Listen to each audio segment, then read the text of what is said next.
MSC, your ultimate sports connection.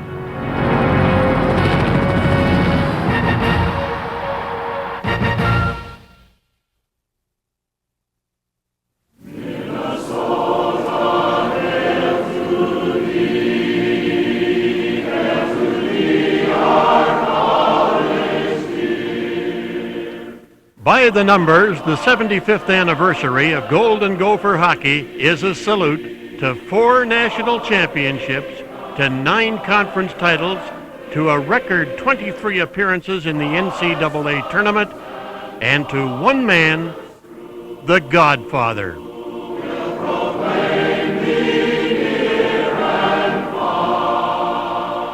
To 28 All-Americans, to 3 winners of the Hobey Baker Award, to the hundreds who wore the M, and to the many thousands who are glad they did, native sons and adopted Minnesotans who collectively have stamped this program with a legacy envied by all who play the sport.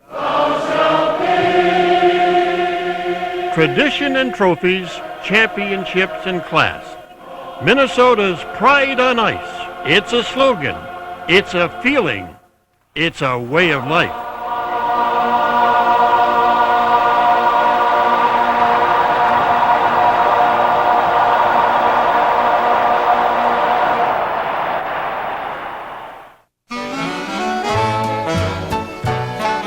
Canada's national pastime has long been a cold weather fit to the immediate south of its border, where Mother Nature and a natural resource collided to create a land of 10,000 skating rinks. At the University of Minnesota, ice hockey joined the varsity in 1922. I.D. McDonald coached the Gophers to a first-year record of 10-1-1, and then turned the bench over to Emil Iverson, whose stars included his captain in 1923, Frank Pond. Pond later coached the Gophers into the mid-1930s, then gave way to Larry Armstrong. In 1937, Minnesota had an all-star in goal by the name of Bud Wilkinson. 3 years later, Armstrong directed Minnesota to its first national championship. Well, you know, he was from the old school. He was a Canadian, and he was a masseur in St. Paul. In 1939, the moonlighting masseur had his hands on a juggernaut. Harold Babe Paulson was a scoring leader for a Gopher team that finished 18-0 and swept to the 1940 AAU championship. My greatest asset was quickness, and I felt that I was a good skater, and that helped me an awful lot, I thought. At season's end, those attributes made the Virginia, Minnesota native an All-American, an honor Paulson shared with a teammate and fellow Iron Ranger, a bullish defenseman from Evelyn, who would someday change this program forever.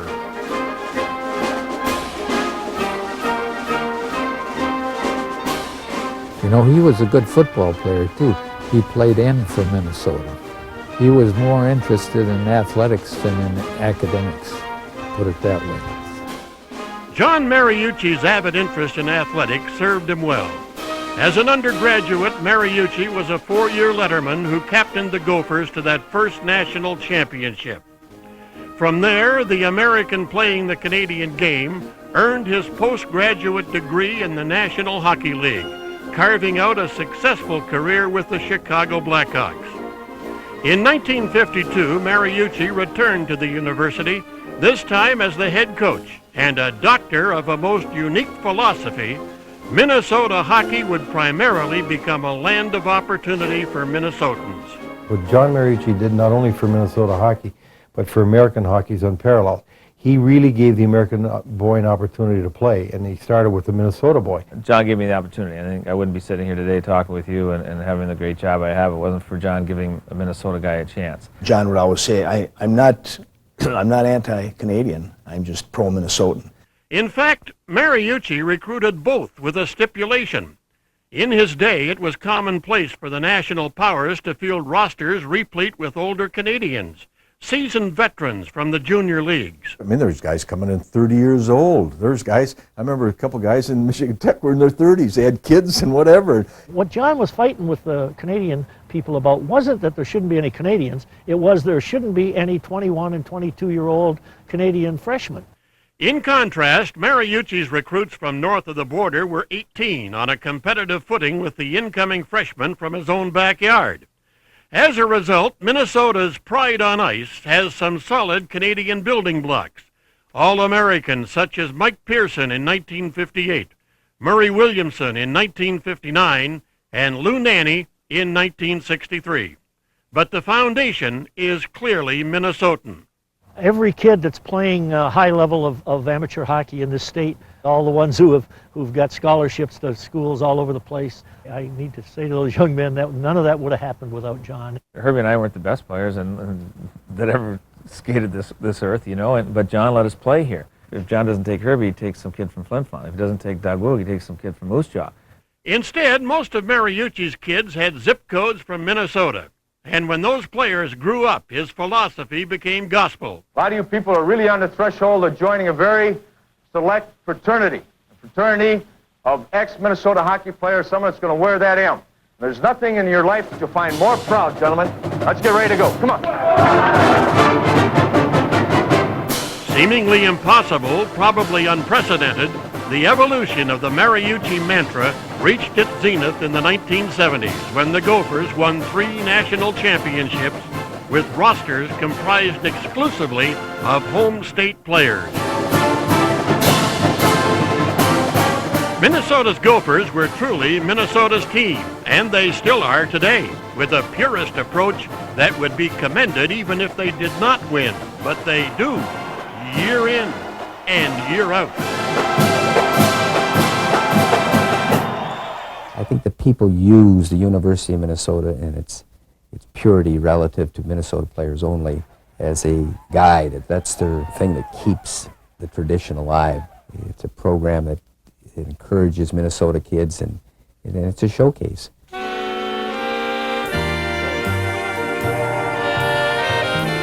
While Minnesota's Pride on Ice touches all corners of the state, it could be argued that its roots lie here, in Eveleth. In the late 1940s, the same Iron Range community that sent Mariucci to the U was home to a schoolboy dynasty of legendary proportions. Not to be critical or demeaning of other teams in the state, but I think when we practiced or scrimmaged, we were probably playing against a better team or better players, and maybe we might have played, you know, that coming weekend. In the post-war years, those Eveleth Golden Bears took the state high school tournament by storm, winning a still unmatched 4 consecutive championships. With no particular allegiance to the university, Eveleth stars Willard Eichela and John Matcheffs matriculated to Michigan. But John Mayasich came south, following his future bride to the Twin Cities. Soon after, Gopher hockey became a hot commodity. I would say John Mayasich was, in my estimation, was greater than Gretzky. It's a little different now, the game. And to say that one player is greater than the other player is pretty hard. But in our era, he was the Gretzky, and there was no comparison to anybody. John, I think, could do about anything well.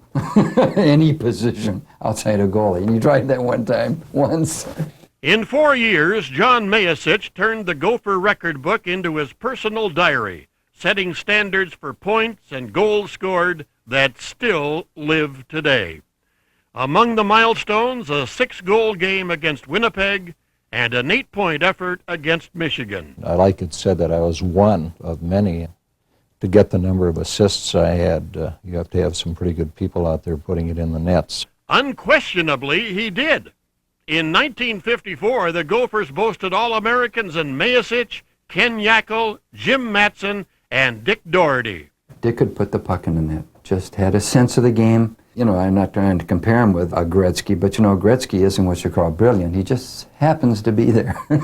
Doherty happened to be everywhere. Gene Campbell was the captain and future Olympian. Wendell Anderson was a defenseman and future governor. Bob Johnson was a winger who would someday become a Badger. And Dick Meredith was a speedster who collected Olympic medals in both 1956 and 1960.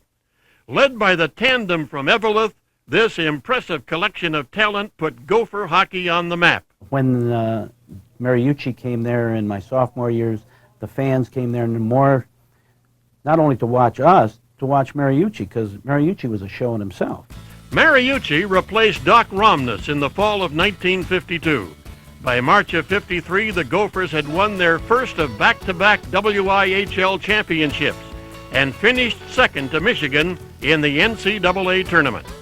1 year later, Minnesota returned to the Final Four with a vengeance, ripping favored Boston College 14-1 in the semifinals.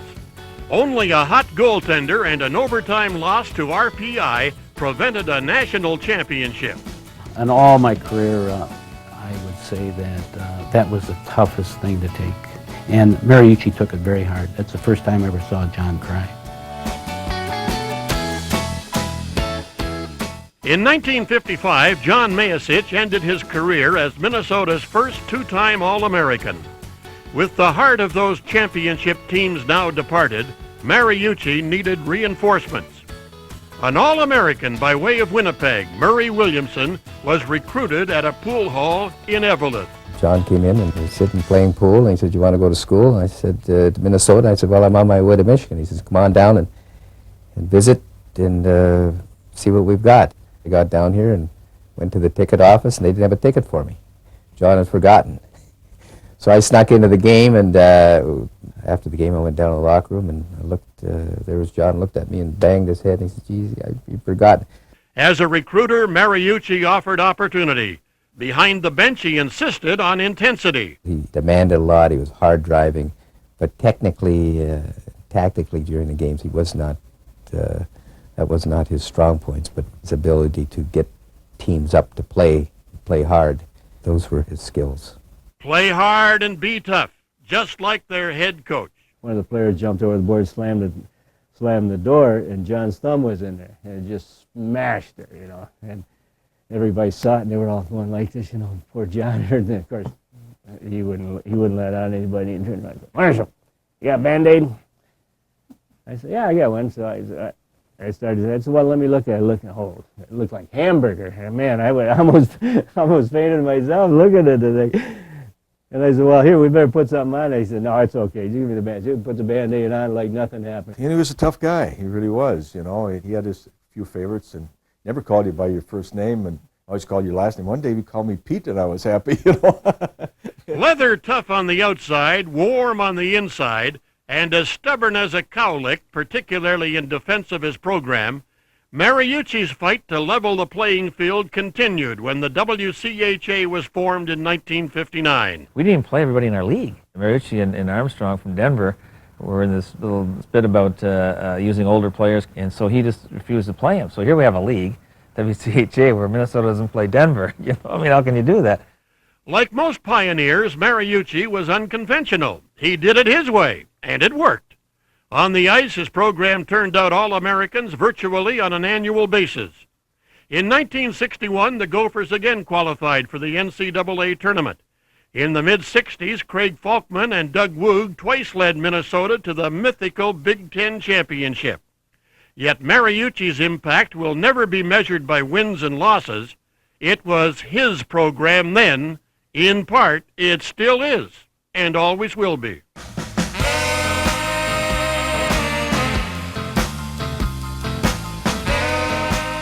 John was absolutely a guardian angel in my life, and you know, I was a terrified young man and 25 years old, wondering what in the world will I do. In 1955, Glenn Sonmore lost his left eye playing minor league hockey. The first call he received was from John Mariucci, who offered Sonmore a coaching position with the Gopher freshmen. Sonmore stayed for a year, and he stayed in touch. When Mariucci left in 1966, Glenn returned to coach the varsity. John was a man of very few words. You know, he wouldn't give you those long pep talks, a la Knute Rockne, whereas Glenn might. The Sonmore regime featured All-Americans Gary Gambucci, defenseman Wally Olds, and a superb Canadian goaltender Murray McLaughlin. In 1971, Mike Antonovich, along with Doug and Ron Peltier, spearheaded a playoff run to the NCAA Finals. In the championship game, Gopher goaltender Dennis Erickson played the last 52 minutes with a broken kneecap. Dean Blaze scored a late goal for Minnesota, his fourth of the tournament, but Boston University took the title 4-2. In 5 full seasons and part of another, Sonmore's teams won 79 games and a league championship. But Glenn's most inspired contribution to Gopher hockey might have been a conversation, one he had with a former Gopher and frequent member of the U.S. national team. I was still playing, doing this and that, and Glenn told me to take 2 weeks off and retire and come to work with him. And so I was a part-time coach on Glenn Sonmore. As John Mariucci did with Glenn Sonmore, Sonmore brought Herb Brooks into the coaching fold, and the decade to follow would be a chapter of championships.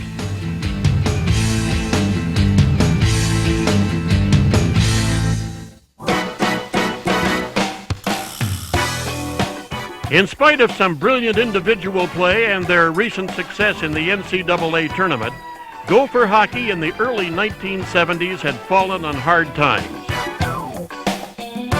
With professional teams in both Bloomington and St. Paul, the Gophers were no longer the only game in town. When the competition combined with a last-place finish in 1972, interest in the program cooled considerably. But the flame was quickly rekindled by a firebrand coach from the east side of St. Paul. Hey, Stan, this isn't a basketball game now. Come on. Get in that thing. I always believed that the abilities that the players I had in Minnesota, they had, everything was inside. It was a matter of, for me as a coach, is to give them an environment so it can come out. If the hockey surge of the 1950s was fueled by a fleet of all-stars, its resurgence 2 decades later was forged by some noted overachievers, talented players who maximized their potential. These young men had much in common, not the least of which was their birthplace. They were all Americans and all Minnesotans, a group of individuals who succeeded as one. You build a team with a different set of bricks. I think there's an old saying, there's hewers of wood and carriers of water. The roles were accepted. There wasn't any question. When he said, all right, this is your job, you just did it, and it was, hey, if I'm going to be a penalty killer, I'm going to be the best penalty killer in the country, and I'm going to take pride in that. The team Brooks inherited included junior goaltender Brad Shelstad, eventual All-Americans Les Auger and Mike Polich, and the brothers Harris, Robbie and John. His first captain was senior Bill Butters, a tough guy whose legend grew from a brawl against Colorado College. His teammates eventually joined in, but not before Butters took on CC all by himself. As I got closer to their bench, the referees were escorting me off, and they said, are you okay, are you okay? And I said, yeah. And their players were taunting me and using some pretty pointed words, and they were going to do some stuff to me and rip my head off. So I figured, well, I might as well get 3 or 4 of them, before they get me. So I broke free of the referee and cross-body blocked about 4 or 5 of the guys, and they started beating me up, and the police grabbed me by the skates and dragged me off, and then our bench came over, and it was quite the scene, and it was probably a low life in Gopher hockey, but a lot of people remember it. From the basement, Herbie's Gophers took an immediate stride to the middle of the pack. Then 1 year later, climbed all the way to the national championship. It kind of took the whole Twin Cities and our team as much by surprise as anything else. Not so much that we won, I think, but the fact that we got in position to win. The victory that put the Gophers on the threshold came in dramatic fashion at venerable Boston Garden against favored BU in the semifinals of the NCAA playoffs. We were ahead in the game. I think we were ahead quite, 3-0, something like that, but then the momentum really switched, and before you know it, it was a tie game. And with about less than 2 minutes to go in the third period of regulation play, we ended up taking a penalty. Given by a Boston referee, naturally, And so he was in the box, and we had to kill this crazy penalty off. I went out to challenge the guy at the point that was going to take a shot, and he, instead of taking a shot, was going to pass it across to his defenseman and intercepted the pass, and ended up on a kind of like a 2-on-1. So everybody in the building thought Polger was going to pass, and he drilled a long one. He saw the goalie move, and he hit, and he scored in the short side. I remember looking up at the clock because it had the unlucky number, which was lucky for me. It was 13 seconds remaining in regulation play. One night later, the Gophers defeated Michigan Tech 4-2, and just 24 months from the cellar, Minnesota was the national champion. That was probably the most satisfying coaching period that I've ever had in my life. The thrill of victory became habit-forming. The following season, Auger and Polich were All-Americans as the Gophers set a new school record with 31 victories. The highlights included the WCHA championship and a 6-4 win over Harvard in the semifinals of the NCAA playoffs. The only sour note was a loss to Michigan Tech in a rematch for the title, but that score would be settled in 1976. At 76 team, boy, I tell you, they competed, boy. They were, whatever, you want to have a cup of tea, you want to have any other, they competed. The head coach likened these guys to junkyard dogs. If you wanted something from them, you best be prepared to take it. The captain was Pat Fippen, the sharpshooter Tom Vanelli. For sheer feistiness, throw in Warren Miller and Tommy Younghans. And the Minnesota muscle came from men like Russ Anderson, Joe Micheletti, and a player with a cannon for a slap shot, Reed Larson. This Gopher team did not waltz to a national championship. It rumbled with determination and true grit, and a memorable victory in the WCHA playoffs. The site was East Lansing. The prize, a trip to the NCAA playoffs, and through 3 periods and 2 overtimes, the game was tied at 6 apiece. I remember it like it was yesterday, the players in the locker room with everyone lying on the floor and their feet up and kind of chuckling. There was a self-confidence in that group that allowed us to actually chuckle and laugh a little bit during the overtime intermissions. Is something I'll never forget. The game was unforgettable. The result was, too, when Pat Fippen ended the longest day in Gopher history with a goal in the 3rd sudden death overtime. Somehow I stayed out a little longer on my shift, and Donnie Madsen was out there, and he dug the puck out of the corner and got it to me. And one of those deals where I think their goalie was a little screened by their defenseman and took a slap shot, and somehow it went in. Actually, as far as the game goes, I did not have a very good game thinking back to that game. The only thing I did right that game was score that goal. Next stop, the Final Four in Denver for another upset. This one over a Boston University team led by a future North Star, Mike Fiddler. But the sweetest music on this night was the resounding Minnesota rouser. Vanelli scored the tying goal. Mark Lambert the game winner as the Gophers prevailed 4-2. Once again, Michigan Tech was the final team on the dance card, and again the Gophers were severely tested as Tech broke to a 3-0 lead. But soon after, Vanelli revved the Minnesota engines with a power play goal, and the Gophers came to life. Joe Micheletti cut the Huskies' lead to 1.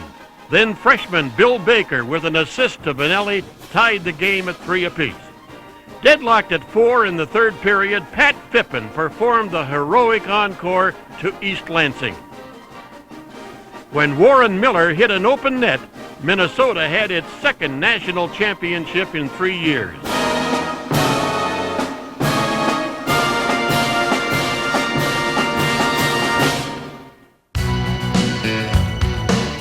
The Gophers were titleists again in 1979, with seed sown in the fall of '76. In a rebuilding year, the construction materials featured a spectacular class of incoming freshmen. From the north, Joe Micheletti's kid brother, Don. From the south, Eric Strobel of Rochester. And from the Twin Cities, Steve Kristoff of Richfield, Rob McClanahan of Mounds View, and Tim Haar of Bloomington. In the years that followed, one of these players would become the Minnesota captain, another would set the school record for goals scored in a season, and 3 of them would win Olympic gold in Lake Placid. With players like Bill Baker and Phil Vercoda already on campus, the rebuilding process was in overdrive. A final piece of that championship puzzle arrived 2 years later from Roseau. I'll never forget this. The day I could sign Neil, you couldn't be in a player's house until 8 in the morning. I was sitting out there in a cold Roseau morning, like at 6 o'clock in the morning, in my car, freezing. No one was going to get the door before I got there. The Broughton brothers and their neighbor Butsy Erickson were high school phenoms, teammates, line mates, small-town legends. There's some wicked street hockey games, I can tell you that. Ultimately, they would star together at the University of Minnesota, but Neil Broughton came first in the fall of 1978. Bill Baker and Phil Vercoda, Kristoff, McClanahan, Strobel.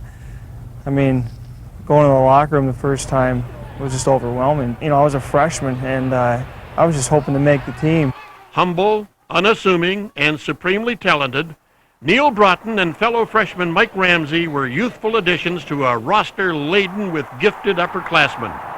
If the 76 champs were junkyard dogs, this was a team of thoroughbreds. Tremendous speed, and they could fly and handle the puck, and very, very creative. Not as physical as the other teams, you know, but they found a way to get it done. Among the highlights from that championship team, a pair of records. Captain Bill Baker set a new standard for points scored by a defenseman. Behind him, Steve Janisak was an Iron Man playing 41 games in goal. Up front, the Gophers had an array of snipers in Steve Kristoff, Rob McClanahan, Tim Haar, and a walk-on from Roseville, Steve Olsek. As Herbie told me when I was recruited, that if I made the team, he'd buy me a pair of skates. And in the first year, that's what I got out of it, was a pair of skates, a lot of ice time, and great friends and memories. By season's end, Eric Strobel had recorded 4 hat tricks.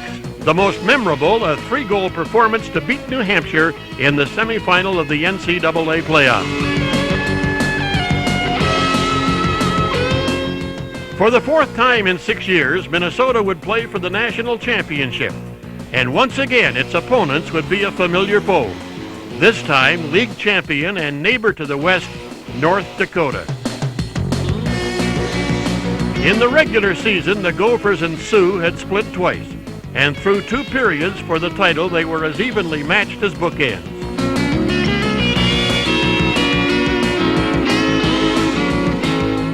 In the 3rd period, the outcome and the national championship was decided on a goal for the ages.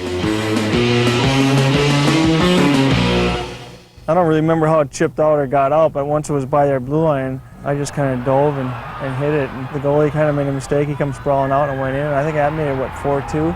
Then they ended up scoring a goal and ended up being the winning goal. Hey, it's about time. I've been to the state high school tournament 3 times. I haven't won yet, and this is the first time national tournaments. Am I happy? The Gophers' decade of dominance ended with a 3rd national championship. The 3 teams that scaled the mountain were as unique as a fingerprint, but with a common bond. They were Minnesota kids succeeding for their home state university. I'd like to have each one of those teams and have a round-robin, you know, series with, you know, 79 plays 76 in the 74, and let them see who. And I'll tell you one thing, I'd pay to watch that series. 5 seconds left in the game. Do you believe in miracles? Yes! The miracle of 1980 was very much a maroon and gold moment for the red, white, and blue. Nearly half the players and its head coach had been schooled at Minnesota.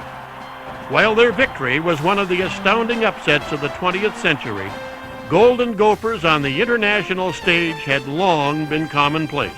The Gophers were always a big part of the national teams. There was always 4 or 5 that were the backbones of all the teams. Murray Williamson coached the U.S. Olympic team in both 1968 and 1972. He had 4 ex-Gophers in uniform for a silver medal finish at Sapporo, duplicating the feat of his mentor some 16 years earlier. In 1956, Marsh Ryman handled the coaching reins at Minnesota, while John Mariucci was on Olympic sabbatical in his ancestral homeland. Mariucci brought 5 of his own to Cortina, Italy, where the Americans won silver and, above all, respect. The biggest thing was that we beat the Canadians that year, and Mariucci, it just was the greatest thing that could happen to Mariucci, because he relished that victory over Canada. I'm telling you, that was the biggest, I think, one of the biggest highlights in his life. For Dick Meredith, another highlight was forthcoming 4 years later at Squaw Valley, where Meredith and Mayasich won gold, thanks in large part to their goaltender, a Gopher All-American from 1958. We got luck with this, and the luckiest thing we had was Jack McCartan. When we got to Squaw Valley, we just things kind of snowballed and kept rolling for us, and it was over before you knew it, actually. In fact, in one instance, it was over before it began. Herb Brooks was the last player cut in 1960. Came home and, tell my dad I got shortchanged, should have been on the team, blah, blah, blah, and, you're always not willing to accept it, and so I'm watching this thing in the 60 unfold, and they won it. And my dad looked over me and said, well, it looks like the coach got the right guy. 20 years later, Team USA got the right guy. With Brooks on the bench, the Americans rolled through Lake Placid with 6 victories. And the one game they did not win was a mini miracle in itself. I kept telling our guys in the Olympics, Swedes, they'll crack, don't worry about it, keep pushing them. And now we're down 2-1 in the last minute of play, and guys are looking, yeah, I heard they're sure cracking. Yeah. The Swedes didn't crack, but they blinked, and that was enough for Bill Baker. Where everybody knows when you pull your goal, you're just trying to get the puck on net. And it just so happened, kind of like everything parted, and Pav got the puck out there flat on the ice. It was laying right there, and I was just trying to, get it somewhere on goal in between the pipes, and it went right between Lindbergh's legs. The games began with the 2-all tie against Sweden. Rob McClanahan's game-winning goal against Finland brought them to an end. In between, the Soviets fell, and America fell in love with a bunch of college kids. 9 of them gold medalists from Gold Country.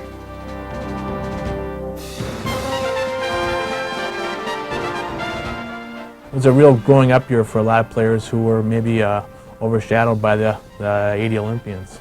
Back on campus, expectations for the winter of 1980 were understandably low. With the core of their team in Lake Placid, the Gophers' first year under Brad Butow could have been forgettable. Instead, one player added a remarkable page to the record book.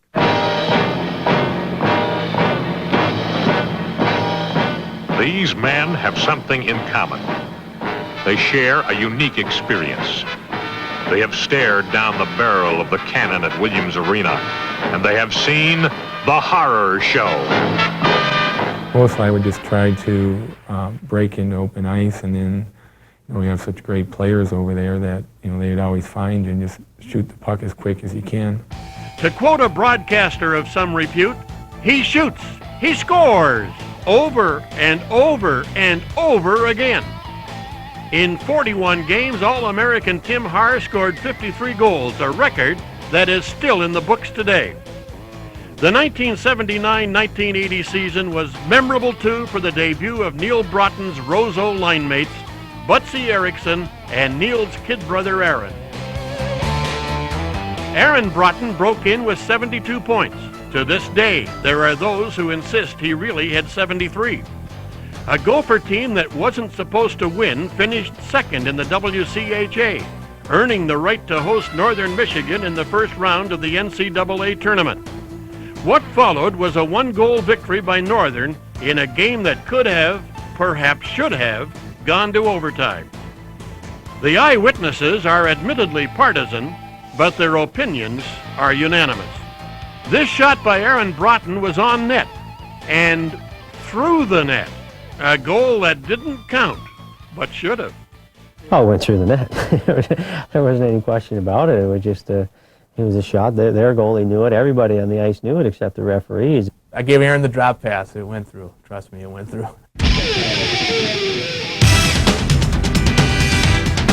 The disappointment was eased the following season by the return of Neil Broughton.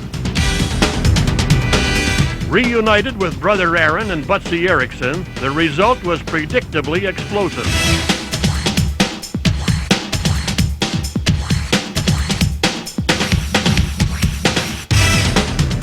Myself would be out there, and Neil and Butsy and Steve Alseth and Mike Knoke, and we made up the core of the power play unit that year, and we scored a lot of power play goals. I think we ran about in the high 30s in percentage on the power play, which is real phenomenal.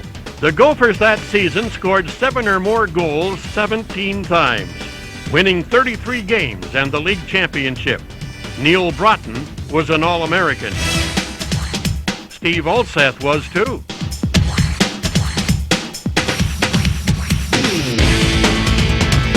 Somehow, Aaron Broughton failed to make the list, despite averaging more than 2 points a game, en route to a school record 106-point season. The Gophers fell one victory short of the 1981 National Championship, but the reviews were 5-star all the way. Alseth was the league's Player of the Year. Aaron Broughton was the Gophers' MVP. And Neil Broughton won the inaugural Hobie Baker Award, symbolic of the best player in college hockey. 2 years later, the Gophers were back on top, champions of the WCHA, with a roster headlined by some of the most prolific point producers in school history. Scott Bugstad had 91 points, while fellow senior Butsy Erickson vaulted to second on the all-time scoring list. Even today, Butsy trails only John Mayasich and 2 players who in 1982 were incoming recruits. I think a guy for his size, Corey Millen, was just a marvelous player. Corey Millen arrived at the U as one of the most publicized schoolboys in state history. A grade school prodigy from Cloquet, Corey's career at Minnesota spanned 5 years and 2 head coaches. When he left, Corey's maroon and gold resume included 119 goals and 241 points. Numbers bettered only by Mayasich and a player who will forever be known as the Rat. I used to go in the locker room and bug Joe and Don and all the players and Herbie. Pat Micheletti had been around the program for nearly a decade, a stick boy who followed his brothers Joe and Don to 3 national championships. The youngest Micheletti played the game with an attitude. My freshman year, I had a reputation as an overly aggressive hockey player. My sophomore year, I feel as if I've matured. I learned that you can't score from the penalty box. Actually, he did both. Pat's 400-plus minutes in penalties set a school record. Time in the box was part of his charm, but Pat Micheletti made All-American for his notable contributions on the ice. His junior season was statistically one of the best ever. 48 goals and 96 points.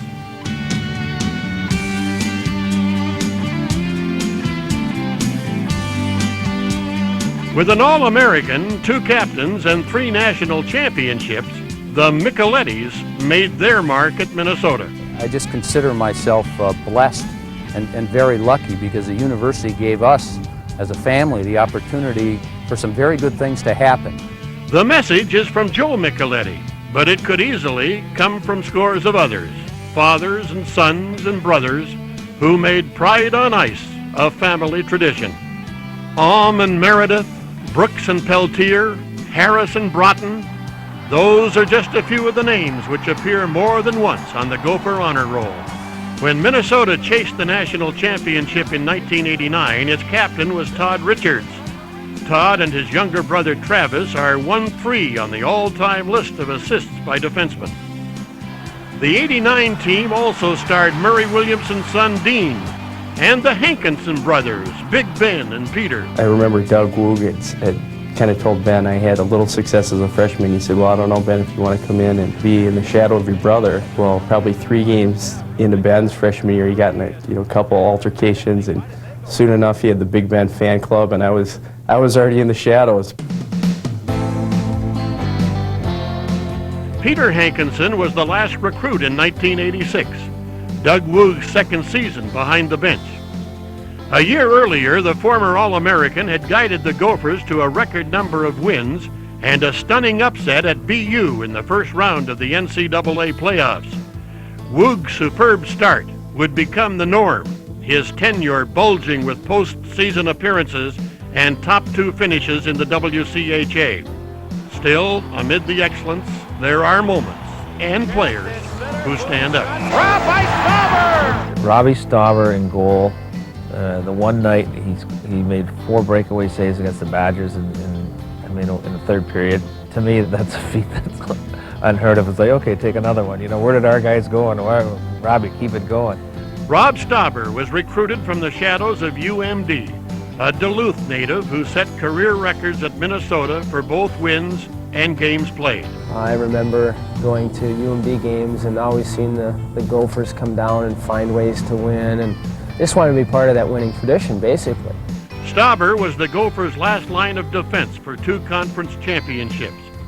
In 1988, he was recognized not only as the best goaltender in college hockey, but as its best player, period. With a Hobey Baker Award in tow, Stauber returned the following season. So did Olympians Dave Snuggerud and Tom Chorsky, arming the Gophers for a serious run at the national championship. But for the width of a goal pipe, they would have made it. The 1989 NCAA final against Harvard is widely considered one of the showcase games in the history of college hockey. And here comes Tom Chorsky down the slot. 2 teams that could skate like the wind turned the St. Paul Civic Center into a nicey stage. And a score by John Anderson. It was symphony with hip checks, ballet with full contact, a night of artistry that seemingly wouldn't end as Peter Hankinson sent the game into overtime. In sudden death, Harvard nearly perished when the Gophers' high-scoring defenseman Randy Skarda rattled the goalpost. Pitlick moves into the zone. To Skarda the shot off the post, a rebound. Just inches from the national title, the Gophers fell soon after, devastated by the outcome, but in retrospect, proud to have played the game. It was obviously a heartbreaker, and people talk about it, but it was a great game to be part of, and it would have been nice to get that one, but it was a good memory. Looking back, I could sense that the older players who knew they weren't going to get another chance were more frustrated than someone being a freshman thinking, hey, you know, we'll get this chance again. Larry Olam would indeed have many more chances as a Golden Gopher. Most of them he would create himself. Reared in a hockey mecca, the War Road native came to the Gophers as a defenseman with creativity. After 2 seasons on the blue line, Olam moved to center and ultimately into the record book. Of all the career scoring marks set by John Mayasich, only one has been broken. The record for assists in a career now belongs to Larry Olam. Olam was twice an MVP, twice a leading scorer, and in 1992 he captained the Gophers through a 12-game winning streak, a string of victories that produced Minnesota's 9th conference championship. The hardware is home. Through the years, home for the Golden Gophers has been both outdoors and off campus. The 1940 national champions played their home games at the old Minneapolis Arena north of Lake Street. The Minnesota hockey team would travel out to the rink in taxi cabs. In 1950, the Gophers moved into a brand new facility on the west end of Williams Arena. In its time, it was a palace with a huge ice sheet, room in the corners, and when North Dakota came to town, seating for 9,000. 2/3 of the team were Canadians, and the students got together, God save the Queen. You know, I mean, I wanted to kind of put the needle in, and about 2 minutes later, our goaltender was Jimmy Matson at the time. There had to be a reply from our friends from North Dakota. You could hear, God save Matson. The U of M versus UND was one of the great rivalries in college hockey. Raucous in Minneapolis, frigid in Grand Forks. where the home team played in a Quonset hut called the Potato Barn. It was just about as cold inside as outside. You could see your breath, and lights would make your helmets look yellow, and you're always afraid if you got hurt there, the veterinarian would be in there to sew you up. Lou Nanny made a name for himself as an offensive defenseman. Nanny is still the only blue liner to lead the conference in scoring. At the Potato Barn, Louie also made a discovery. Blankets were standard equipment in the penalty box. Lou used to go out and get an intentional penalty so he could go in the penalty box and wrap up in the blanket. He did that about 4 times, and John just got, oh man, he got teed off at him. So down below between periods, John said, "Louie, take off that damn uniform. You'll never play for Minnesota again." But of course he did, earning All-American honors in 1963. In the years to come, the series guaranteed to fill the barn was the semi-annual feud with Wisconsin. Of course, I fanned the Flames a little bit, and the Wisconsin people would come in, and great fans, unbelievable, you know. And I said, gee, if I was from Madison, I'd go to Minneapolis to watch hockey. I'd do anything to get on Madison, you know. The rivalry with Big Red got its start in 1966, when Wisconsin hockey was a club sport, and the Gophers were contending for a league championship. Somebody said, "John, do you think there'll ever be a serious Minnesota-Wisconsin hockey rivalry?" And John said, "Well, it's conceivable. It won't happen for a while. And it certainly won't happen until Wisconsin beats Minnesota, and then that'll be the beginning of it." Well, we proceeded to go out the next night, and they beat us in overtime. So anyway, I always told people that I was one of the 20 responsible for putting Wisconsin hockey on the map. On the home front, the borders were expanding rapidly, fueled by the Mariucci era, by John Mariucci, and by the building itself. Kids used to come in, I mean, the traveling teams, and we could beat them on Friday because their mouths were still, you know, open from the awe of being in that huge building, the big ice sheet. Just a great place to watch a hockey game, you know. Some of the seats were awful, but it was great to be in that environment. Hey, get your Gopher programs here.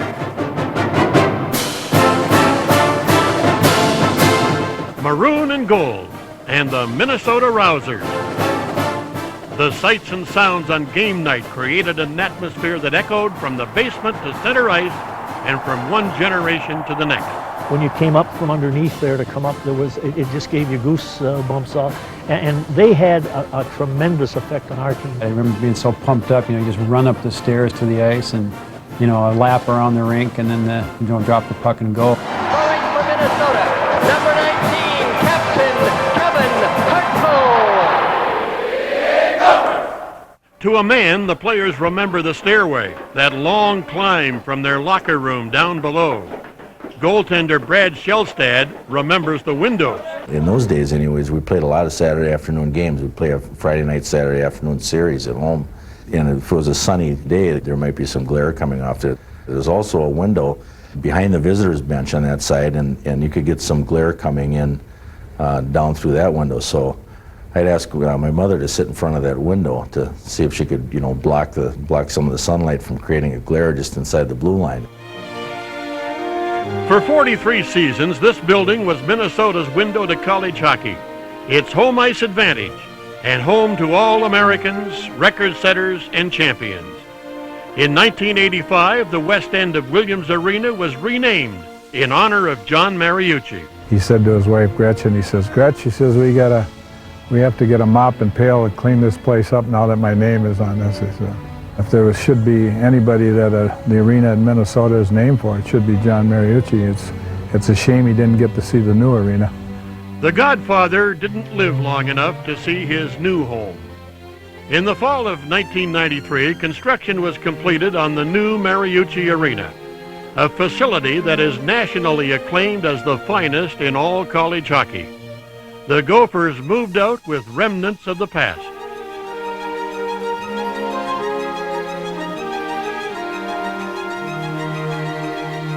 They moved in with a player for the future.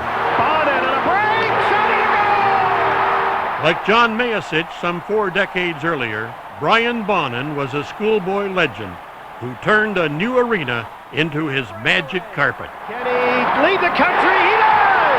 Now the scoring leader with a 6-point game and a career high. As a youngster in White Bear Lake, Bonen's every move was chronicled all the way through high school and on to the university, where Brian left a legacy equaled by only the very best. And backhand goal! Oh my, did he dance with the puck? Coming to the university, I just wanted to fit in, and I wanted to get better. I wanted to be as best I could, but not knowing where it would bring me and not ever worrying about where it would bring me, just trying to enjoy the moment. Maybe that's why I've had success.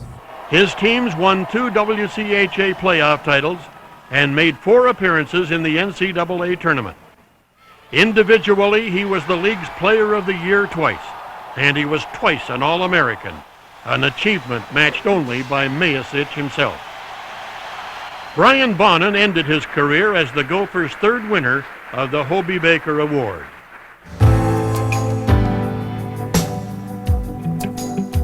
Ask 100 players about the tradition of Gopher hockey, and you'll hear 100 stories, and you'll hear one.